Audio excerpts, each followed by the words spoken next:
हाल ही में हमारे यशस्वी प्रधानमंत्री जी ने अयोध्या में पारिजात वृक्ष का रोपण किया। पारिजात वृक्ष के बारे में हमने बहुत कुछ सुना था। मन में जिज्ञासा हुई कि आखिर पारिजात का सबसे पुराना वृक्ष है कहां? क्या उसका अस्तित्व है? इंटरनेट पर ढूंढने पे पता लगा कि अयोध्या से लगभग 101 किलोमीटर की दूरी पर बाराबंकी में ग्राम किंतूर में पारिजात का महाभारत कालीन 6000 वर्ष पुराना वृक्ष है। और यही नहीं, एक और बड़ी दिलचस्प जानकारी प्राप्त हुई कि मान्यता के अनुसार वहां पर भगवान शिव का एक ऐसा मंदिर है जहां पर आज भी कुंती माता भगवान शिव को जल चढ़ाने आती हैं। और जैसे ही सुबह भक्तगण मंदिर के कपाट खोलते हैं तो शिवलिंग पर जल चढ़ा हुआ मिलता है। तो ऐसे अद्भुत स्थान के दर्शन करने के लिए हम सभी सुबह सुबह ही निकल पड़े। जय भोलेनाथ। लखनऊ से लगभग 65 किलोमीटर का सफर तय करने के बाद हम सभी पहुंच गए किंतूर गांव। अपनी यही कहानी है, दुनिया सारी घुमानी है, समझ सको तो समझ लो। वहां पर ग्रामवासियों ने बताया कि यहां से लगभग 1.5 किलोमीटर की दूरी पर है पारिजात वृक्ष। क्या था? खेत खलिहान का आनंद लेते हुए हम सभी पहुंच गए पारिजात वृक्ष के समीप। सामने लगी हुई प्रसाद की दुकानें और सामने ही दर्शन हो जाते हैं 5 पांडवों के। और हाँ, अगर आपको पेट पूजा करनी है तो यहाँ ज्यादा कुछ तो नहीं, लेकिन चाय और अल्पाहार जरूर मिल जाएगा। मंदिर के गेट में प्रवेश करते ही पारिजात के भव्य दर्शन हो जाते हैं।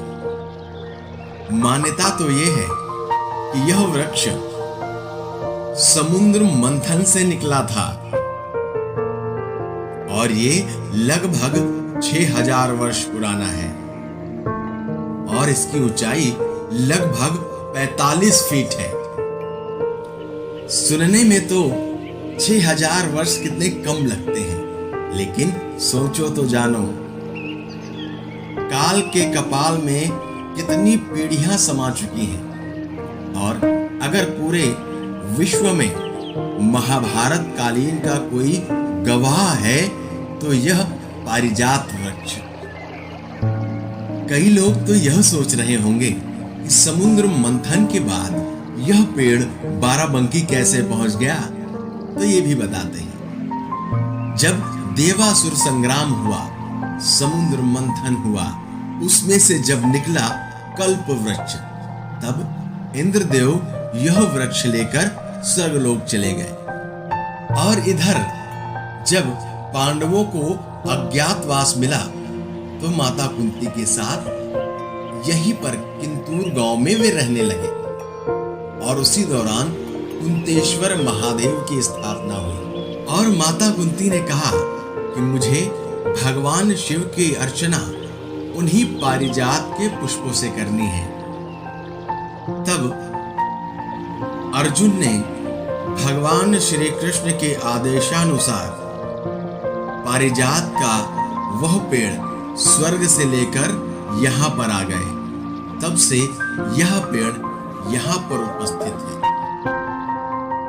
आइए इसके पुष्पों के बारे में भी बात करते हैं। यह पुष्प रात में ही खिलते हैं और सुबह होते ही मुरझा जाते हैं। लक्ष्मी पूजन में इन पुष्पों का विशेष महत्व है। पारिजात वृक्ष की दुर्लभता को देखते हुए भारत सरकार ने इस पेड़ को संरक्षित कर लिया है और भारत सरकार ने इस वृक्ष का एक डाक टिकट भी जारी किया है। तो आइए उस शिवलिंग के भी दर्शन कर लेते हैं जहां पर आज भी कुंती माता जल चढ़ाने आती हैं। और जैसे ही मंदिर के कपाट खोले जाते हैं वैसे ही पुजारियों को जल चढ़ा हुआ मिलता है। तो ऐसे अद्भुत भोलेनाथ के दर्शन करते हैं और करते हैं जय जयकार। ओम नमः शिवाय। अपनी यही कहानी है। यह जानकारी आपको कैसी लगी? अगर आप मेरे चैनल पर नए आए हैं तो सब्सक्राइब का बटन जरूर दबाएं, जिससे कि सारी जानकारी आपको मिलती रहे। इन्हीं शब्दों के साथ ओम नमः शिवाय। बात पते